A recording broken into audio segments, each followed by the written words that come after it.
Hello, hello. Thank you so much for tuning in to this ASMR true crime soft spoken video. I apologize, it's been a little bit. Obviously the holidays occurred and I think I may have gotten sick or the weather really got to me. So I may be a little congested. Why did I say it like that? Congested. And I may have to mute and clear my throat a few times, so I apologize. But I did want to get a video out. So I want to thank the person who recommended this case. We're going to be talking about the disappearance case of Asha Degree. She was born August 5th, 1990 in Shelby, North Carolina. She was born to parents Harold and Aquila Degree. Her parents married on Valentine's Day in 1988. They had their son O'Brien a year later, and then they had Asha in 1990. So they raised both their children in a home in a residential subdivision that was generally a rural area north of Shelby, North Carolina. Her grandmother and aunt lived across the street, so she had a lot of family close by. Sometimes after school they would go to their grandma's or their aunt's house, so it was a very close family bond. The family was very devoted to church. They attended every Sunday, and Asha was very involved and really enjoyed this. She enjoyed Sunday school, and she was involved with all the activities. Aquila, who's Asha's mom, wanted to raise their kids without the influence of internet and electronics. As they are starting to get a little bit older, it's like 2000, and it's kind of the cusp of internet.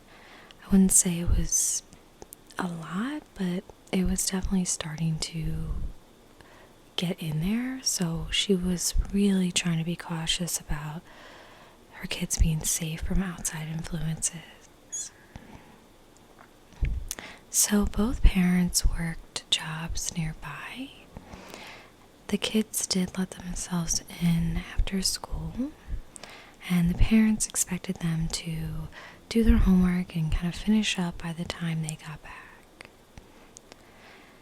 So Asha was described as a highly sensible girl. She lived a very studious life as a fourth grader. She enjoyed her family outings at the church, and she was pretty competitive with sports as well. She played basketball, an all-star team, and she was on a really good team. They rarely lost, so she was really involved and committed to that. She was a little nervous and anxious, and she'd be a little bit nervous around strangers, scared of dogs, and scared of thunderstorms. So we're going to start on February 12th, 2000. This is when Asha's basketball team loses their first game of the season. This made Asha feel very upset. She was competitive and very passionate, and this team was really good. They really didn't lose at all. So this was a big deal. Her mom and her teammates are kind of calming her down. And as kids usually do, a few minutes later, she's doing okay. She's kind of slowly getting back into her normal self, and then she's okay and happy. So February 13th, at around 11 a.m., Asha and her family go to church at the Baptist Church in Waco. Her mom remembers her being over those upset feelings from the night before. She was happy. She was excited to be at church. Her grandmother also remembers her being happy from receiving Valentine's Day candy. After church, they go to Asha's aunt's house for lunch, and then they go home. It's around 6:30 p.m. that day that Asha takes a nap. She was tired from the sleepover she attended the night before, so she just went into the bedroom she shared with her brother to take a nap. Around 8:30 p.m., she wakes up and watches a little bit of television with her family, and then eventually returns to bed around 9. A thunderstorm started to happen in the area, and around 9 p.m. the power also goes out. It's either due to a storm or also possibly due to a car crash into an electric wire.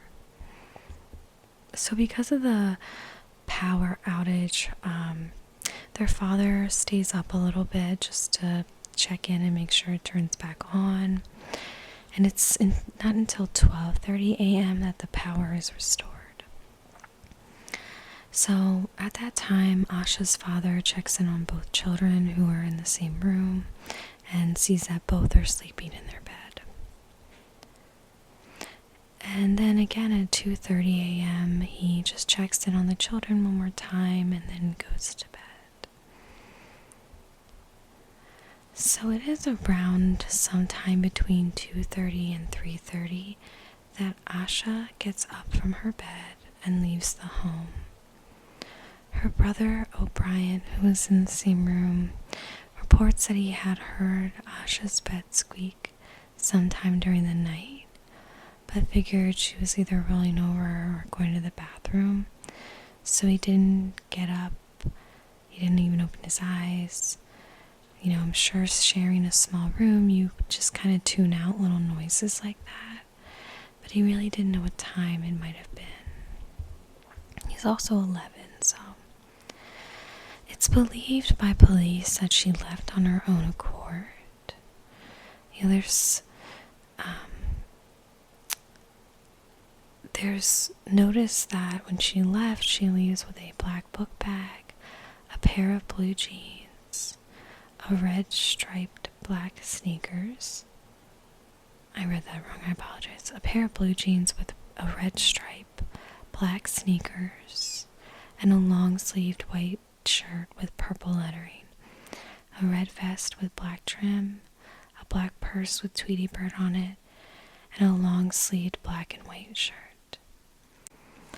So at 3:45 a.m., a motorist named Jeff Rupe reports seeing Asha with a backpack walking south on Highway 18.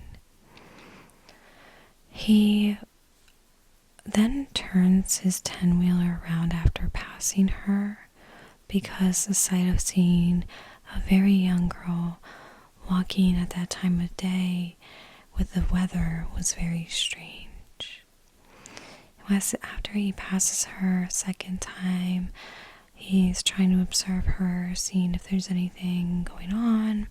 She doesn't look up at him, and she's walking at a good pace, so he continues on and doesn't call the police or anything. It's around 4:30 a.m. that she's seen by several drivers who are driving by, still walking south along Highway 18.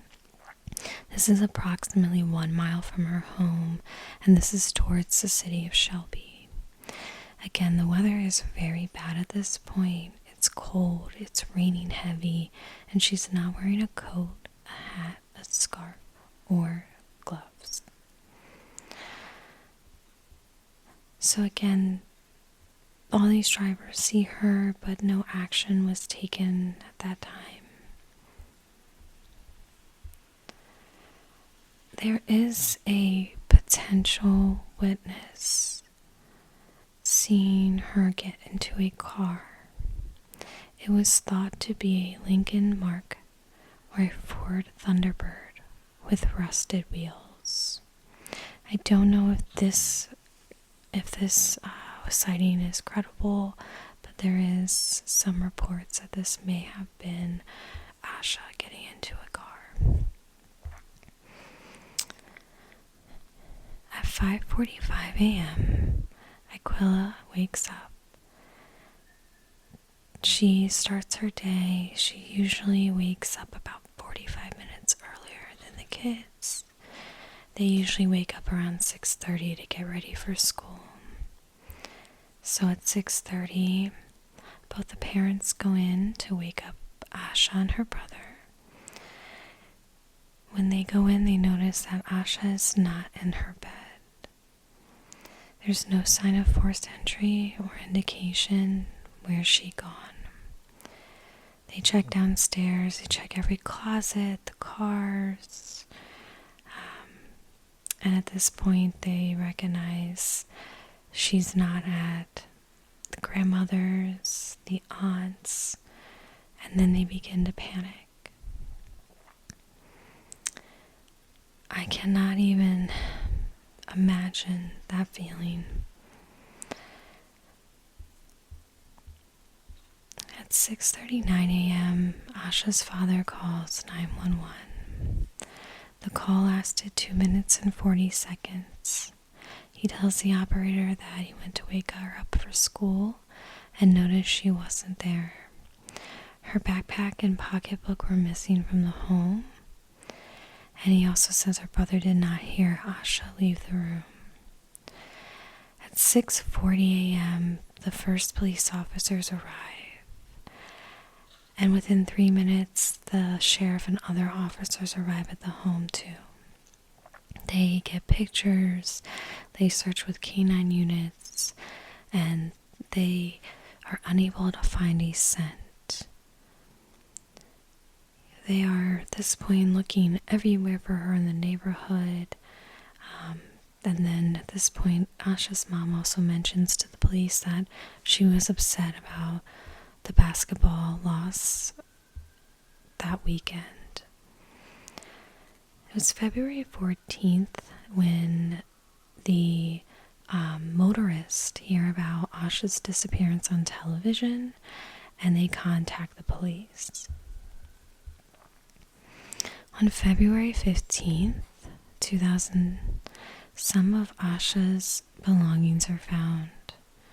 Her pencil, candy wrappers, Mickey Mouse bow tie are found in the doorway of a tool shed at Turner's Upholstery along Highway 18, where she was last seen walking by motorists.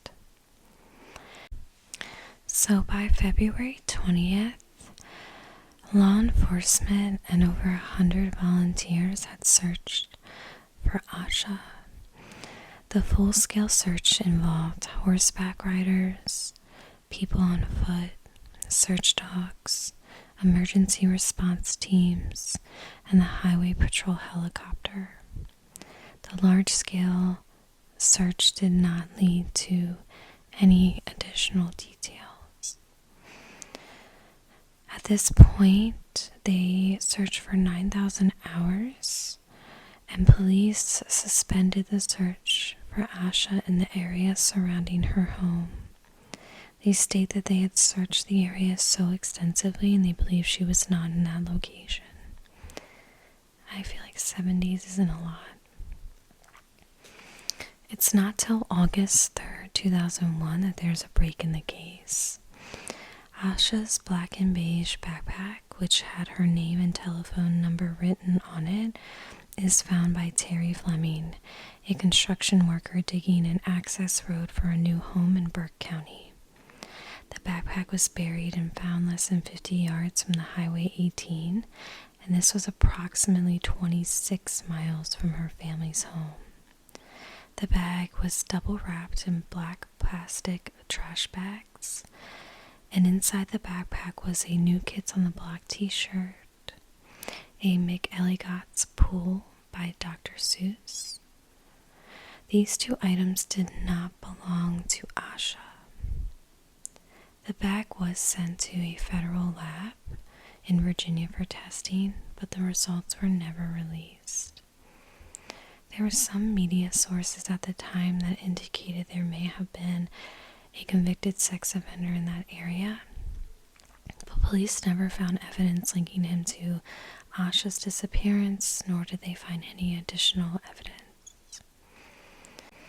On November 9th, 2004, the police act on a tip from a man in prison. They conduct an excavation search at the corner of Shelby and Rube Spangler Road near Lawndale, South Carolina.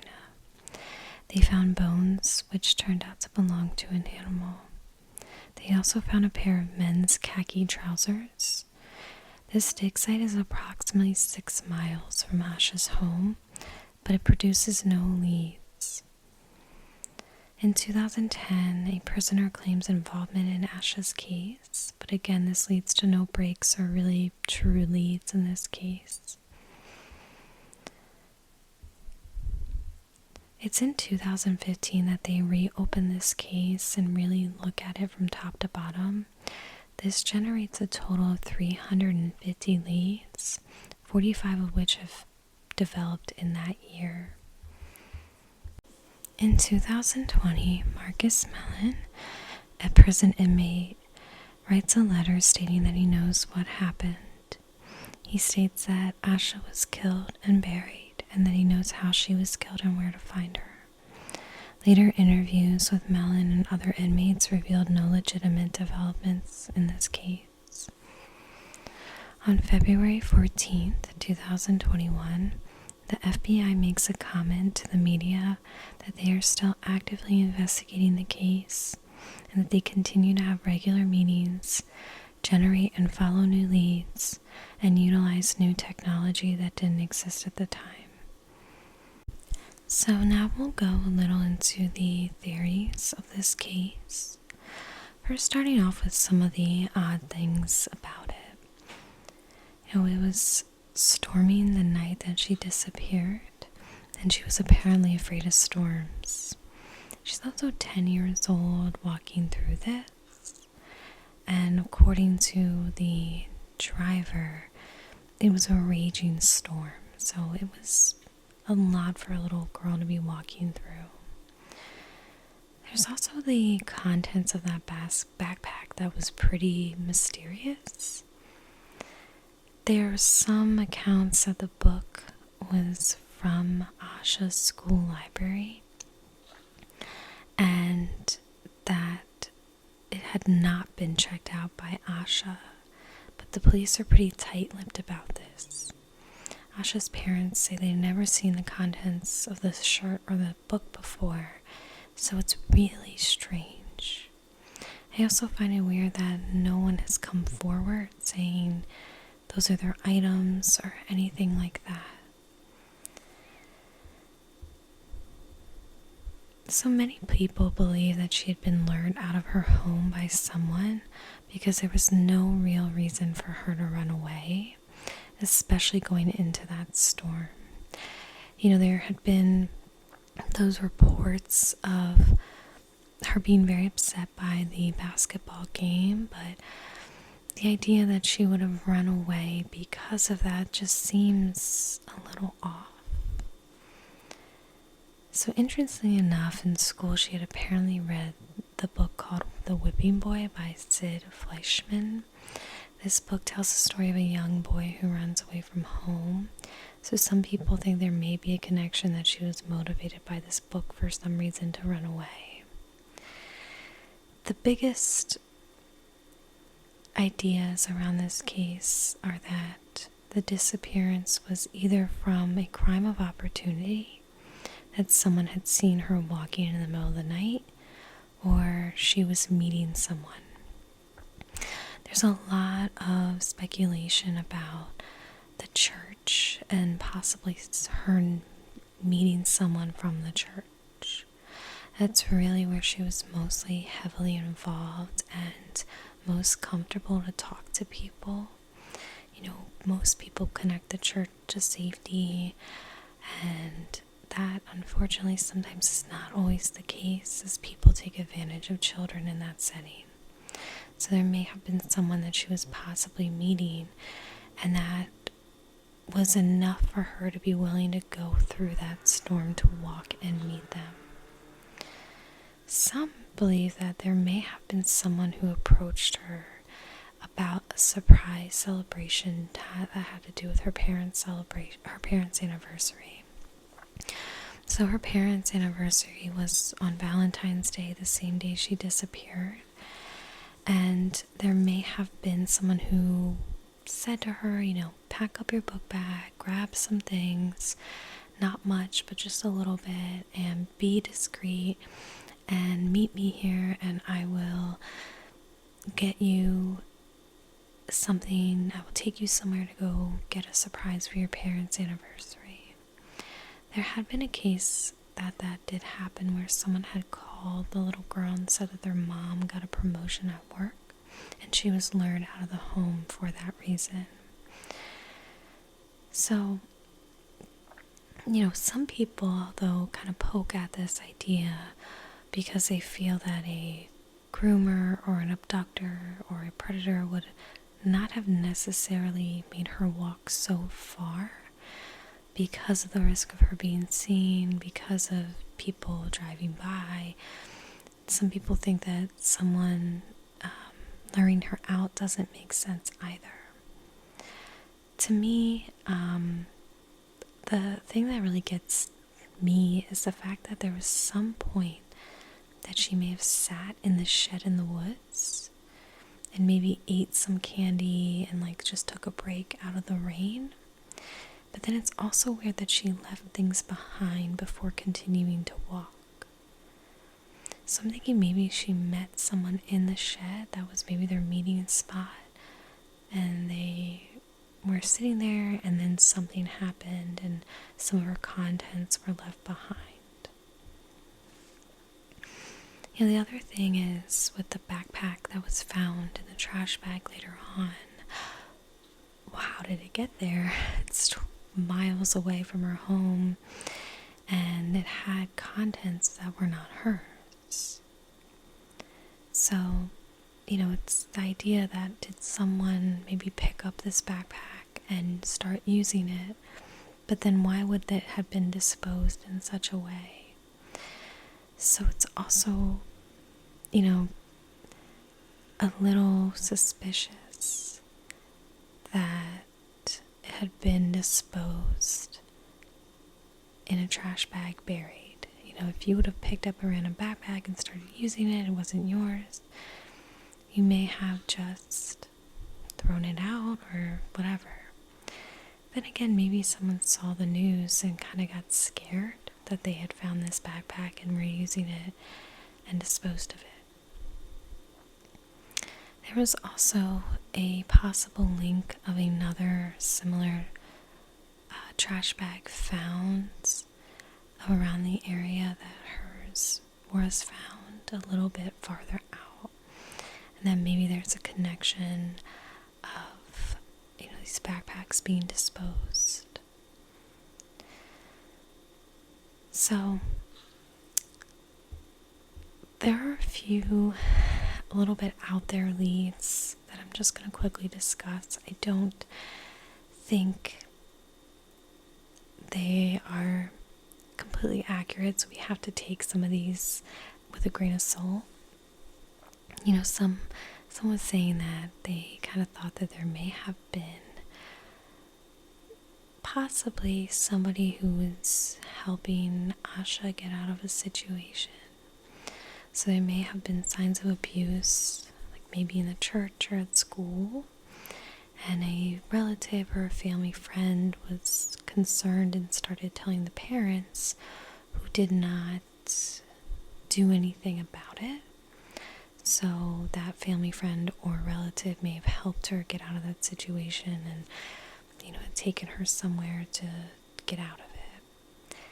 I just feel her parents would not have not reacted or wouldn't have mentioned something. I just feel like this one is a little far-fetched, but it is out there. There are people who believe that Asha is still alive, one including her mother. So there have been some people saying, I believe, that she's, in my hometown. That there's been a woman who had some ID discrepancies and that she looked like her age progressive photo, but nothing has turned up any leads in that regard. So, on January of 2014, what am I saying? On January of 2014, almost 14 years after Asha went missing, the detectives did arrest this South Carolina man named Donald Preston Ferguson for the murder of a 7-year-old Shalonda Poole. She was murdered in 1990, and he wasn't identified as a suspect until 2014 through DNA. He had been arrested and served time for assaulting a 10-year-old girl prior, and he served only 6 years. He was released from that crime in 1997. So they say that there may have been similarities to this case. Shalonda, she had a room with her sister. She had gone missing in the early hours of the morning, and her body was found the next day bound and gagged and suffering from multiple stab wounds, which is so heartbreaking. He did ultimately plead guilty to the murder, but denied any involvement in Asha's. And they say that they have now ruled him out as a suspect. There's also that possibly that she had gotten into that car. They again say it might have been a dark green 1970s model Lincoln or a Ford Thunderbird. But other than that, there are really no other information that I could find. Investigators continue to work on this case, and the town has dubbed Asha as Shelby's sweetheart. Every year, her family and community do a walk along the path she had taken to remember her. If you have any information about Asha Degree, please call the tip line 704-672-6100, or you can contact the National Center for Missing and Exploited Children at 1-800-THE-LOST. So that is the disappearance case of Asha Degree. It's one of those cases that is so bizarre and leaves you with not much. I don't feel she would have ran away. It just didn't seem like it, and with her background and just her life. I saw a lot of people saying, like, even being sheltered and with an overprotective parent, you still can come across or be still somehow involved with people. And, it can happen in a lot of different settings that you wouldn't expect. I don't know. Let me know what you guys think about this one and other cases. So, thank you so much for watching. I hope that my voice sounded okay in this one. It wasn't too congested or anything. So I hope that you are having a good day or night wherever you are, and I hope that you have a good day tomorrow. And I'll see you in my next video.